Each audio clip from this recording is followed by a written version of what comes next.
yung damages po na na-incur ng Ilocos Region for the past na mga cycles natin, So, meron po tayong naitala na worth 406 million na value of loss sa agriculture sector po natin sa Region 1. So, ito po ay consolidated report po mula sa ating mga local government units and ongoing po yung validation pa natin dito sa mga reports na ito.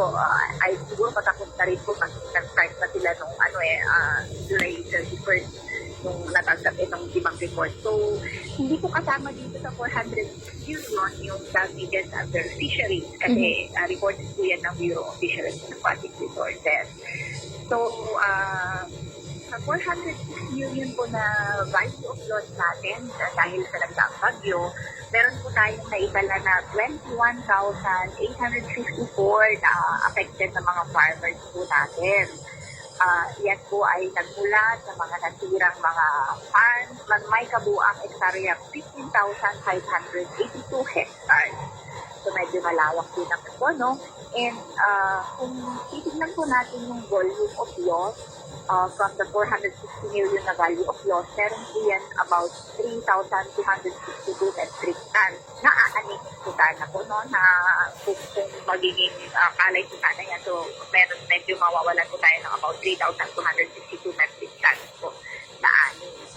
So, from the 406 million po na kabuang value of loss natin sa damage ng nagdaang bagyo, pinakamataas po dyan mula sa rice sector sa Palayan po. Kung saan 241 million ang naitala po na total value of loss sa ating Palayan, affecting 155 farmers. And yung area po dyan, around 14,954 hectares. At expected loss naman po natin ang volume ay 835. So, namumuta po dyan ang probinsya ng Pangasinan. Considering po yung lawak ng area natin, yan ang production area natin sa Pangasinan. Sumusunod po dyan yung probinsya ng La Union and then Ilocos Sur and Ilocos Norte. Sa Pangasinan po ay around mga 17,195 farmers po yung reported affected po natin sa Pangasinan. As the percentage ng loss po, titignan po natin from the reported na 460 million na loss, from the rice sector, 9.41% po yung nagmula sa rice sector natin, or sinabi ko nga po na 241 million. Susunod yung ating high value crop o sa mga gulay kasi panahon talaga ng mga taniman din ng mga gulayan natin sa season na to. So, pumapangalawa po ang high value 27.05% po ng kanilang loss or translated to 110 million from the 406 million na total value po.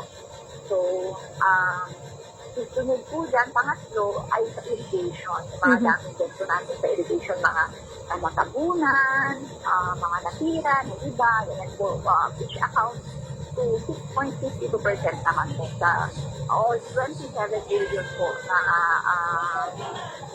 worth po ng damage po natin sa irrigation. So yan po, sunod na po dyan yung corn, yan, pinanginit lang naman po 3.20%.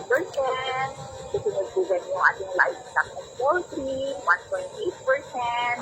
And then sa infra, 1.05% and machinery, 0.59%. So medyo maliliit lang naman po dati mga infra.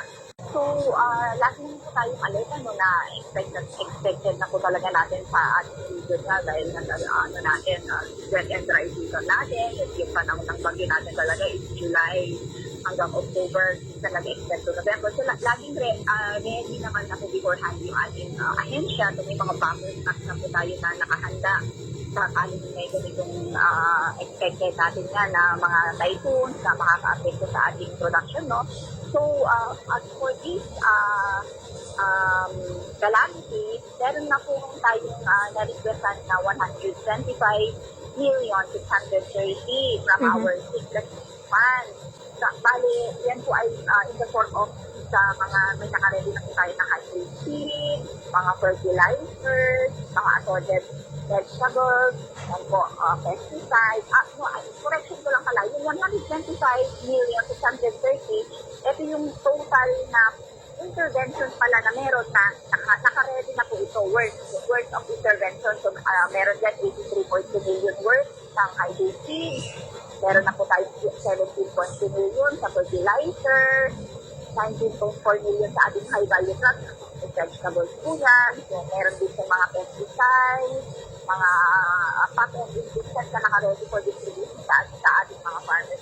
So, ready na po itong worth 125.630 million. Ngayon, since yung malaki-laki yung cover natin na loss, kukulang yung intervention natin, meron pong request ang DA from our system fund.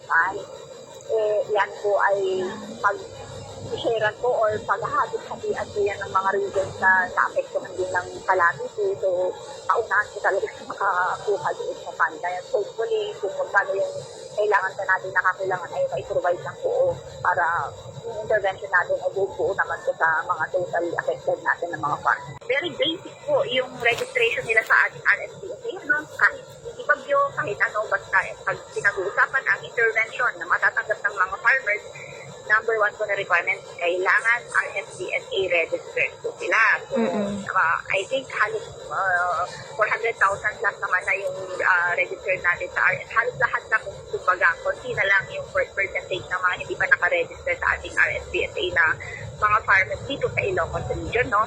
And ang gagawin po nila, types of calamities like itong strong typhoon, pag affected yung kanilang sakahan, mag-report po sila sa kanilang Municipal Agriculture Office para ma-account po sila doon sa official report po ng PLCU na siyang sinasabit po sa region. Kasi yun po yung magiging basis po ng DA Regional Office na mag-plan or mag-alat ng mga interventions or mag-allocate para sa mga affected na ito. Kung wala po sila dun sa master list na ikasabit ng LGU, syempre, hindi po sila makukover ng ating inihahandang intervention.